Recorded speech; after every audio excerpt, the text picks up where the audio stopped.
Vamos continuar então com a aula sobre divisão, parte 3.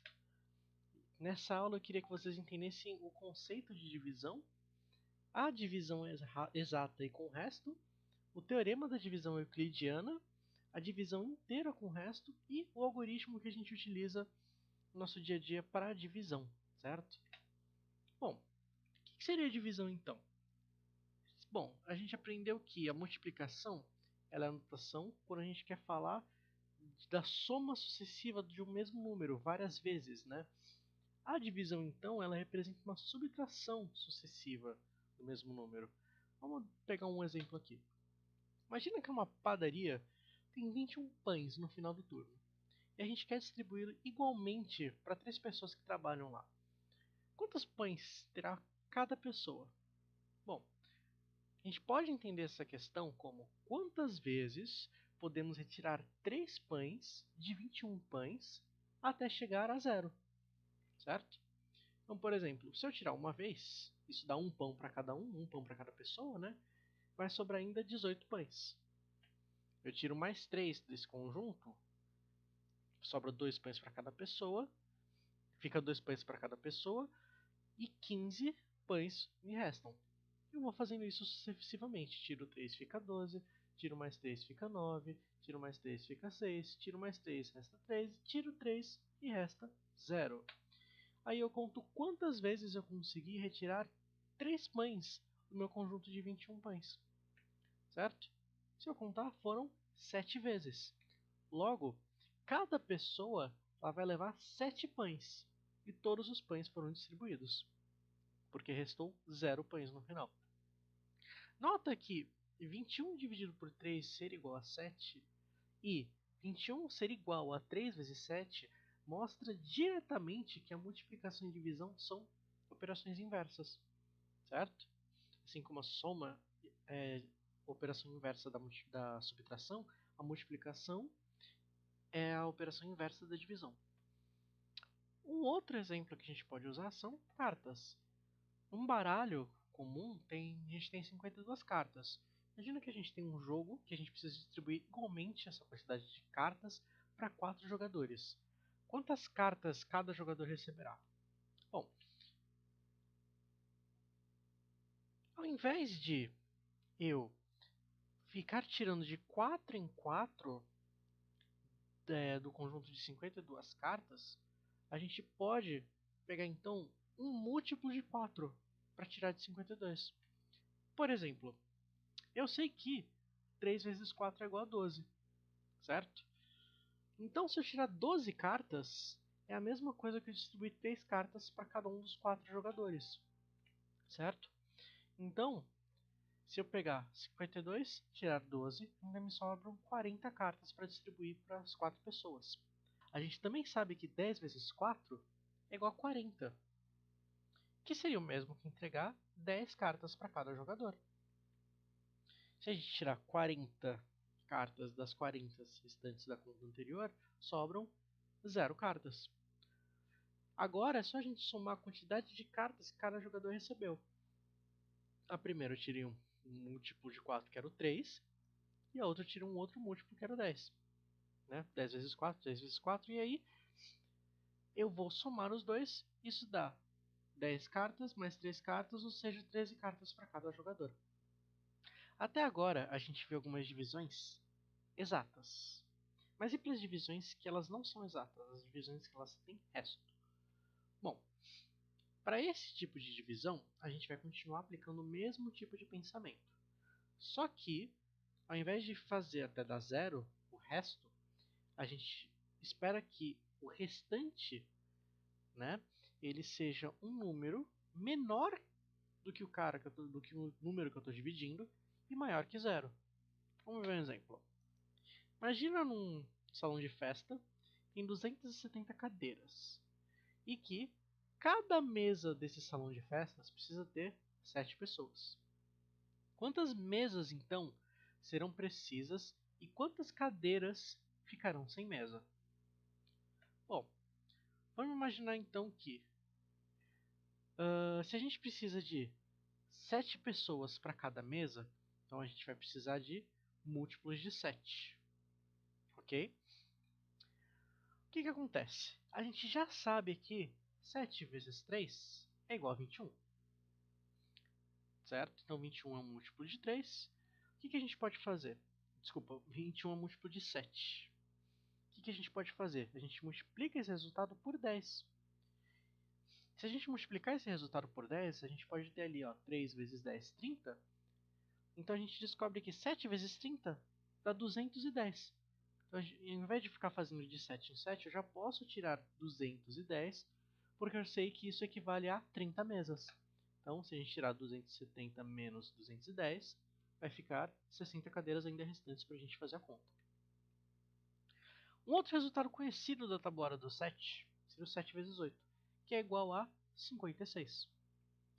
56 equivaleria a eu retirar o número suficiente de cadeiras para preencher 8 mesas.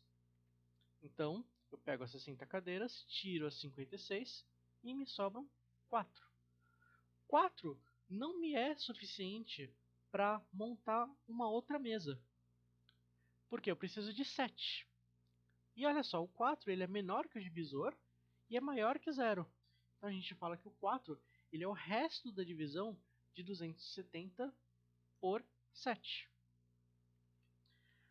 Logo, serão 30 mesas mais 8 mesas, ou seja, 38 mesas que a gente pode formar, e sobrarão 4 cadeiras. Uma outra forma que a gente pode escrever isso é usando o teorema da divisão euclidiana, que é assim. Eu pego a quantidade de cadeiras que eu tinha, né? É igual ao resultado que eu obtive, que era 38 mesas, vezes o número que eu estava dividindo, 7, mais o resto, 4. E se a gente for fazer essa conta, a gente vai ver que isso daqui é verdade. Mas, o que seria o teorema da divisão euclidiana? O teorema da divisão euclidiana, ele garante o seguinte: a gente sempre pode fazer a divisão de dois inteiros A e B, né? A e B são números quaisquer, tal que a resposta de a divisão por A por B possa ser escrita nessa forma: A é igual a B vezes Q mais R. A é o dividendo, ou seja, o cara que eu quero dividir. B é o divisor, ou seja, por quem eu vou dividir, né? R seja o resto e Q seja o quociente. E o resto fique sempre entre 0 e módulo de B, certo? O quociente ele seria o resultado da divisão, certo? E para quem ainda não viu, o módulo é uma operação que mede a distância de um número até zero. Por exemplo, se a gente tem um módulo de número 2, o módulo de 2 é 2, porque ele está a 2 de distância do número 0 na reta real. Qual é o módulo de menos 5?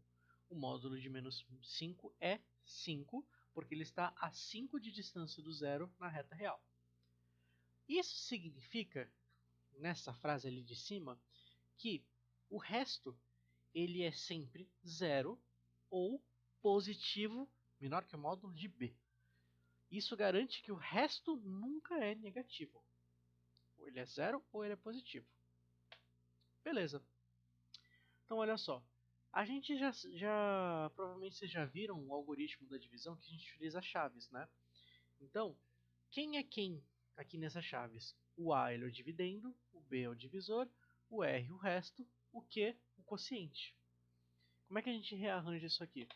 A gente transforma isso aqui numa equação onde A é igual a B vezes Q mais R, certo? A gente tinha 270 cadeiras e cada conjunto de 7 cadeiras a gente poderia a gente poderia formar uma mesa, certo? Então a gente conseguia formar então 38 mesas, restando 4 cadeiras. Rearranjando isso da forma da teorema da divisão euclidiana, a gente tem que 270 é igual a 7 vezes 38 mais 4, certo? Nesse caso, a gente tem o dividendo e divisor positivos. Mas e se a gente mudasse o sinal? Nesse caso aqui, a gente tem o divisor e o dividendo positivos, o quociente ele vai ser positivo. E quando a gente muda o sinal do divisor ou do dividendo? Bom, lembre-se que a gente sempre precisa que o resto fique menor que o módulo do divisor e maior ou igual a zero. Então, a gente tem que retirar múltiplos do divisor até que isso ocorra. No caso de 270 dividido por menos 7, o dividendo é positivo, o divisor é negativo. A gente já sabe que 7 vezes 34 mais 4 é igual a 370. Foi a conclusão que a gente chegou no exercício anterior. Porém, se a gente usa o menos 7 ali naquela continha, a gente precisa multiplicar o menos 7 por alguém negativo para que um número negativo vezes um número negativo se torne positivo e essa igualdade continue verdade. 270 dividido por menos 7, então, a gente pode colocar na forma de chaves, como 270 dividido por menos 7 é igual a menos 38, e resto 4. Botando na forma do teorema da divisão euclidiana, a gente fica com 270 é igual a menos 7 vezes menos 38 mais 4. Certo? Ou seja, se a gente tem um dividendo positivo e um divisor negativo, o resultado vai ser negativo. No caso de ter um dividendo negativo e um divisor positivo, a gente também pode aproveitar do mesmo resultado, que é 7 vezes 38 mais 4 é igual a 270. E perceber que, para o dividendo ser negativo, ele precisa de um quociente negativo para multiplicar o 7. Porque o 7 ele já vai vir positivo. Eu preciso de alguém negativo para multiplicar ele e resultar em um dividendo negativo. Bom, então a gente pode escrever menos 270 dividido por 7. Seria menos 270 dividido por 7 é igual a menos 38 e resta menos 4. Então, colocando no teorema da divisão euclidiana, fica menos 270 é igual a 7 vezes menos 38 menos 4. Beleza? Porque olha só, 7 vezes menos 38 é menos 266, menos 4 dá menos 270. Tá tudo certo aqui? Nem tanto. Lembra que eu falei que o resto ele precisa que fique menor do que o módulo do divisor e maior ou igual a zero? E que aquele balãozinho lá em cima ele falava que o resto ele não pode ser negativo. Nesse caso a gente tem um resto negativo.